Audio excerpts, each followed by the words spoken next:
Hi everyone, मेरा नाम अभिषेक है और अगर आपको इस प्लेटफॉर्म पे होने वाली डिस्कशन पसंद है तो सब्सक्राइब करो, लाइक करो और कोई फीडबैक हो तो कमेंट में बता सकते हो। आज थोड़ा अलग टॉपिक लेते हैं, geography, one of my favourite subjects. आप लोगों ने सुना होगा अक्सर कि लाखों साल पहले इंडिया की जो इंडियन प्लेट थी वो आके यूरेशियन प्लेट के साथ टकराई और जिसकी वजह से एक डेंट जो पड़ गया टक्कर की वजह से, वो आज के हिमालय पहाड़ है। मुझे एक रैंडम वीडियो मिली है यूट्यूब पे जो कि देखने में काफ़ी इंटरेस्टिंग लग रही है थंबनेल्स के थ्रू, जिसमें उस चीज़ को एक्सप्लेन किया गया है।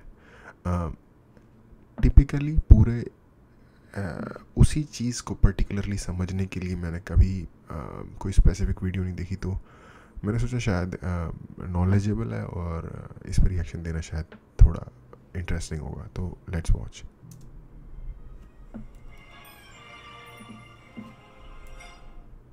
नमस्कार दोस्तों, द नॉलेज में आपका स्वागत है। मैं अच्छा, हूं हिंदी में? गोसाई और आज हम बात करेंगे हमारे देश भारत का ज्योग्राफिकली जन्म कैसे हुआ।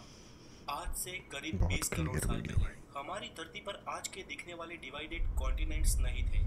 उस वक्त सिर्फ एक सुपर कॉन्टिनेंट या महाखंड हुआ करता था जिसे नाम दिया गया पेंजिया, और इसके चारों ओर सिर्फ एक महासागर था जिसका नाम था पैथालासा। ओके, अभी भी अगर देखा जाए तो कुछ चीज़ों का हल्का हल्का अंदाज़ा हो रहा है, जैसे शायद यही वाले आइलैंड बाद में जाके इंडोनेशिया बन जाएंगे, जो स्क्रीन के लेफ़्ट सेंटर में।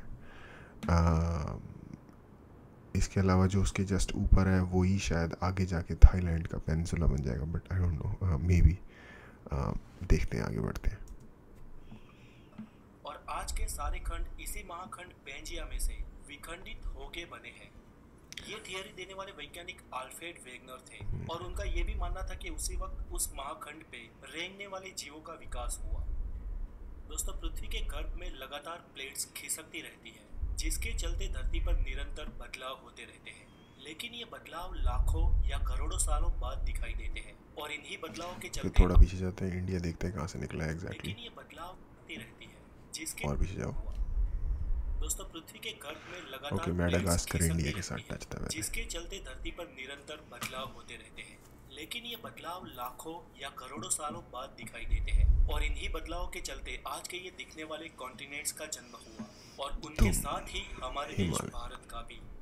अल्फ्रेड की थियरी के अनुसार तो यानी कि पूरा का पूरा तिब्बत और हिमालय की पूरी रेंज और उसके आसपास जो और लगी हुई रेंजेस हैं, जैसे कि हिंद कुश और काराकोरम, ये सब एक्चुअली एक बहुत बड़ी टक्कर से पड़ी हुई एक डेंट है, जो कि अभी भी आई थिंक 1 इंच बढ़ता है हर साल में। प्लेट के सरकने से सबसे पहले पेंजिया सुपर कॉन्टिनेंट के दो भाग हुए, जिसके उत्तरी हिस्से को लॉरेंसिया और दक्षिणी हिस्से को गोंडवाना लैंड कहा गोंडवाना जाता लैंड है। है, और ये इन सुना दोनों हुआ के है। डिवाइड होने के बाद जो बीच में महासागर का पानी भरा और एक खाड़ी का निर्माण हुआ, उसे वैज्ञानिकों ने टेथिस सागर नाम दिया। पेंजिया में से अलग हुए उत्तरी महाद्वीप लॉरेंसिया में से आज के एशिया, यूरोप और उत्तर अमेरिका जैसे कॉन्टिनेंट्स बने, जबकि गोंडवाना लैंड में से दक्षिण अमेरिका, अफ्रीका, ऑस्ट्रेलिया और एंटार्क्टिका जैसे कॉन्टिनेंट्स बने। हमारा देश भारत भले ही आज भौगोलिक रूप से एशिया का भाग हो, लेकिन भारत का भूमि भाग उस वक्त वास्तव में गोंडवाना लैंड महाद्वीप का हिस्सा था और आज का अफ्रीका और भारत एक ही प्लेट पे टिके थे। धीरे धीरे अंदरूनी प्लेट्स के सरकने से ये प्लेट्स भी अलग होती गई और भारत की जियोग्राफिकल प्लेट अफ्रीका से अलग होकर धीरे धीरे एशिया की ओर बढ़ने लगी। वो आज के लद्दाख हिस्से की ओर लगातार बढ़ती रही और एक दो चीज़ें हैं।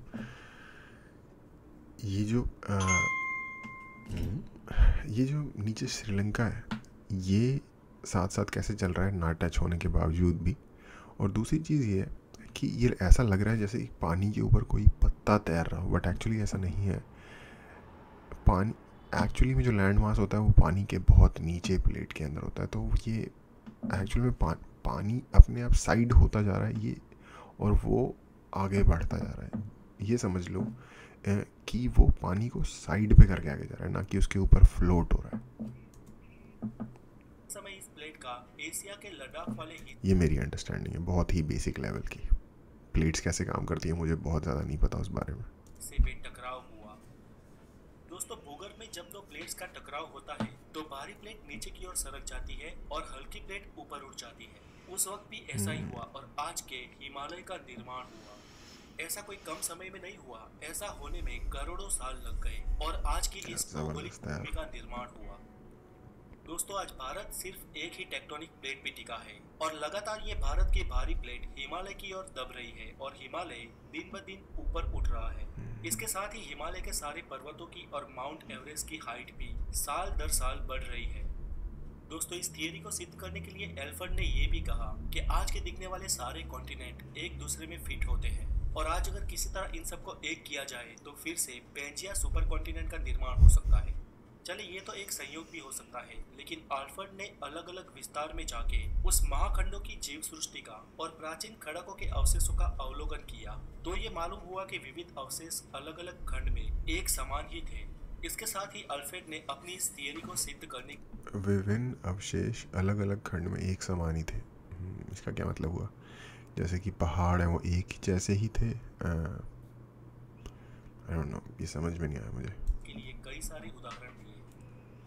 फ्रेंड्स, इस प्लेट्स के टकराव से भूकंप और ज्वालामुखी का खतरा रहता है। वैसे भारत में तो कोई खास सक्रिय ज्वालामुखी नहीं है, लेकिन हमारी इस एक प्लेट के सरकने से कभी कभी भूकंप के झटके महसूस होते हैं। हमारी अगली वीडियो में हम जानेंगे कि भूकंप और ज्वालामुखी का रीजन क्या है और लावा या मैग्मा कैसे बनता है। तो आज के लिए इतना ही। अगर आप नए हैं तो द नॉलेज को जरूर सब्सक्राइब करें और इस वीडियो को लाइक करें, हो सके उतना शेयर करें और अपना ख्याल रखें। Have a good day, take care. अच्छा, ये वीडियो एक्चुअली मैंने इस चैनल की कोई भी वीडियो आज पहली बार देखी है और बहुत कॉन्ग्रेचुलेशन फॉर ग्राफिक्स यार, बहुत ज़बरदस्त ग्राफिक्स यूज़ किए हुए हैं और अच्छी बात है कि लोग हिंदी में इतना अच्छा कंटेंट बना रहे हैं।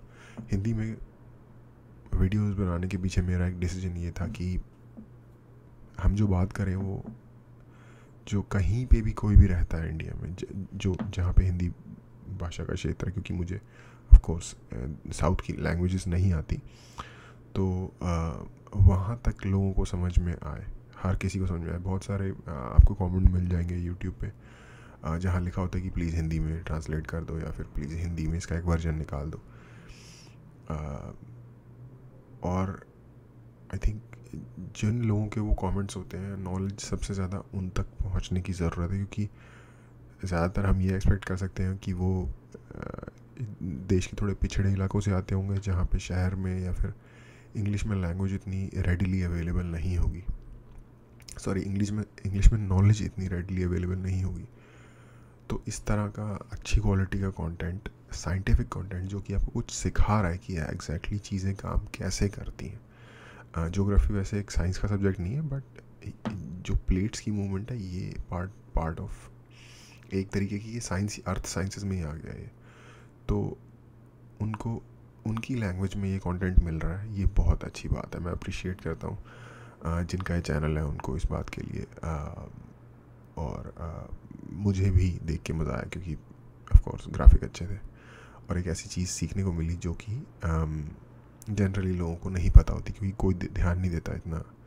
ज्योग्राफी में भी दूसरे इंटरेस्टिंग फैक्ट्स पे लोग ज़्यादा ध्यान देते हैं मुकाबले जो टेक्टोनिक प्लेट्स के स्ट्रक्चर और कैसे वो काम करती हैं इन चीज़ों को समझने के। ऐसा मेरा एक्सपीरियंस रहा है। तो भाई कॉन्ग्रेचुलेशन, और आई गेस मेरी तरफ से आज के लिए इतना ही। देखने के लिए थैंक यू।